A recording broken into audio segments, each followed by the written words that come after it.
ती योजना देत असताना ती माझ्या महिलांच्या मध्ये लोकप्रिय झाली पाहिजे, ती तुम्हाला पण आवडली पाहिजे।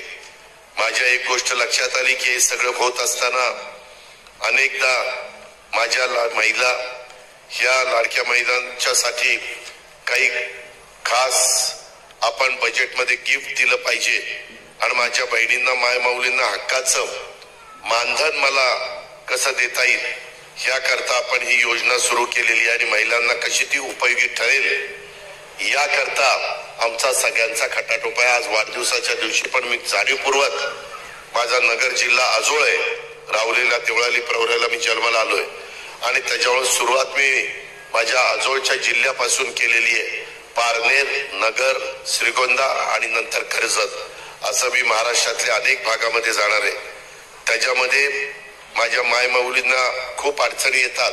मी अनेक वर्ष बघतोय बऱ्याचशा घरामध्ये माझ्या माता भगिनी आणि मुली हे स्वतःच्या घरामध्ये राबत असताना खूप काटकसर करतात, स्वतःच्या पोटाला चिमटा देतात, परंतु घरातल्या कारभारी आणि मुलांना खुश ठेवण्याचा प्रयत्न करतात। स्वतःला थोडंसं काही नाही मिळालं तरी चालेल, परंतु आपल्या मुलाबाळांना मिळालं पाहिजे, आपल्या पतीला मिळालं पाहिजे, घरातल्या आपल्या वडीलधारांना मिळालं पाहिजे।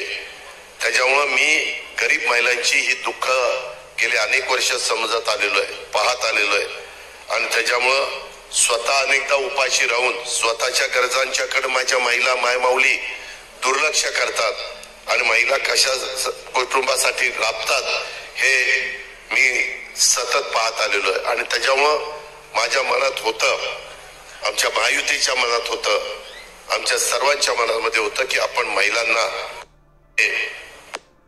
काहीतरी द्यायचा प्रयत्न करायचा आणि मग आम्ही ही योजना 1,500 रुपये दर महिन्याला तुम्हाला देण्याची आणली। वर्षाला 18,000 रुपये आम्ही तुम्हाला देणार आहे, ते तुमच्या अकाउंटला येणार आहे। अट एवढीच आहे, तुमचं उत्पन्न 2.5 लाखाच्या आतमध्ये असलं पाहिजे कुटुंबाचं। मग त्याच्यामध्ये माझ्या शेतमजूर महिला येतील, शेतमजुरी करणाऱ्या महिला येतील, कचरा गोळा करणाऱ्या महिला येतील, त्याच्यामध्ये काच गोळा करणाऱ्या महिला येतील, अशा प्रकारच्या समाजातल्या अनेक वर्गातल्या महिला येतील। आणि मायमाऊलींनो हे करताना आम्ही जात बघितलेली नाही, फक्त ती महिला असली पाहिजे, ती मागासवर्गीय असली तरी तिला मिळणार, समाजातली असली मिळणार, मुस्लिम समाजातली असली मिळणार, ती फक्त 2.5 लाखाच्या आत पाहिजे, पण ती सर्वसाधारण मध्ये असली तरी तिला मिळणार, ती ओबीसी मध्ये असेल तरी तिला मिळणार, त्याच्यात कुठल्याही भटक्यामध्ये मोडत असेल तरी तिला मिळणार। सगळ्या जाती 18 पगड जाती 12 बलुतेदार ह्यामध्ये ज्या ज्या महिला मोडतात त्या सर्वांना या योजनेचा फायदा 2.5 लाख उत्पन्न असणाऱ्या कुटुंबाचं त्याच्या आतमध्ये त्यांचं उत्पन्न पाहिजे, 2.5 लाखाच्या वरच्यांचं नाही। आणि ह्या प्रकारे हा कार्यक्रम चाललाय। 1 जुलैला कदाचित, आता जुलै महिना 22 तारीख आली, आज फक्त 8-10 दिवस राहिलेले जुलैचे आणि पुढे ऑगस्ट महिना आहे। मायमाऊलींनो तुम्हाला जर जुलै महिन्यात फॉर्म भरता आला नाही काही अडचणीमुळं ह्या ऑनलाईन मुळे, तर आपण अजिबात कुठली काळजी करू नका, ऑगस्ट मध्ये पण तुम्हाला फॉर्म भरण्याचा अधिकार आहे। महिलांनो, बहिणींनो, मला तुम्हाला सांगायचं की ऑगस्ट मध्ये फॉर्म भरला आणि तुम्ही लाभार्थी असला तरी जुलैचेही 1,500 आणि ऑगस्टचे 1,500 असे 3,000 रुपये आम्ही तुम्हाला रक्षाबंधनच्या दिवशी त्या ठिकाणी देणार आहे। रक्षाबंधन मला वाटतं ऑगस्ट मध्ये 19 तारखेला आहे। ही एक प्रकारची भाऊबीज समजा, एक प्रकारचं माझ्या महाराष्ट्रातल्या महिलांना सक्षम करण्याच्या करता, आर्थिक मदत करण्याच्या करता आणि तिनं स्वतःचा त्याच्यातनं जे प्रश्न अडचणी आहेत ते त्याच्यातनं सोडवावेत। एवढा मोठा पैसा 45 ते 50 हजार कोटी रुपये राज्यामध्ये दरवर्षी तुम्हा सगळ्या महिलांच्या हातात आले ऍडिशनलचे, तर ते मार्केटमध्ये काही ना काही खरेदी करण्याच्या करता दुकानामध्ये जाणार, किराणा मालाचं दुकान असेल, छोटं मोठं असेल, म्हणजे एवढी उलाढाल ही आपल्या राज्याची होणार आहे।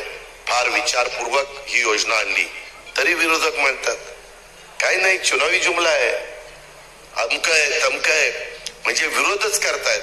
वास्तविक चांगली योजना, मी पण विरोधी पक्षात कधी काही काम केलंय, एखादी चांगली योजना आल्यानंतर आपण कौतुक केलं पाहिजे, त्याच्यामध्ये पाठिंबा दिला पाहिजे, परंतु तशा पद्धतीनं विरोधक वागत नाही. ही माझ्या आया बहिणींनी सगळ्यांनी मायमाऊलींनी लक्षामध्ये ठेवावं. आणि ह्या प्रकारे ह्या योजनेचा आपण सुरुवात ऑगस्ट पासून पैसे द्यायला करतोय. साधारण पहिल्या टप्प्यामध्ये दर 2 महिन्याला 3,000 असं त्याची घडी बसेपर्यंत करणार आहे. त्याकरता बजेटमध्ये तरतूद केलेली आहे.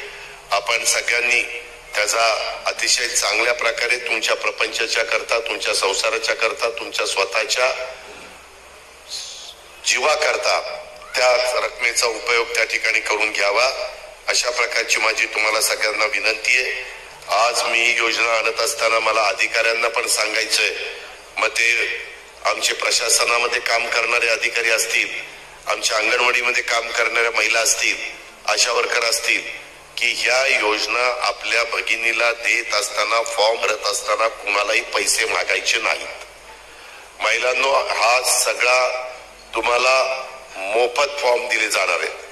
आम्ही त्याच्याकरता तुमचा फॉर्म जो भरून घेतोय त्याला आम्ही 50 रुपये देतोय, ते शासनातर्फे देतोय.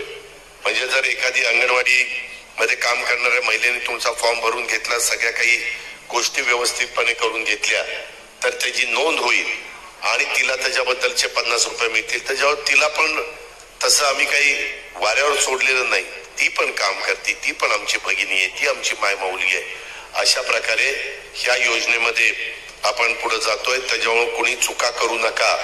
जर अधिकाऱ्यांनी, तिथल्या कर्मचाऱ्यांनी, शासनाच्या कुणी पण, मग महसूल खात्याचा असेल, महिला बाल विकासचा असेल, मला तुम्हाला सगळ्यांना सांगायचं, अशा पद्धतीनं तुम्ही कुणाला पैसे मागण्याचा प्रयत्न केला आणि ते लक्षात आलं तर तुम्हाला आम्ही कामावरून काढून टाकू.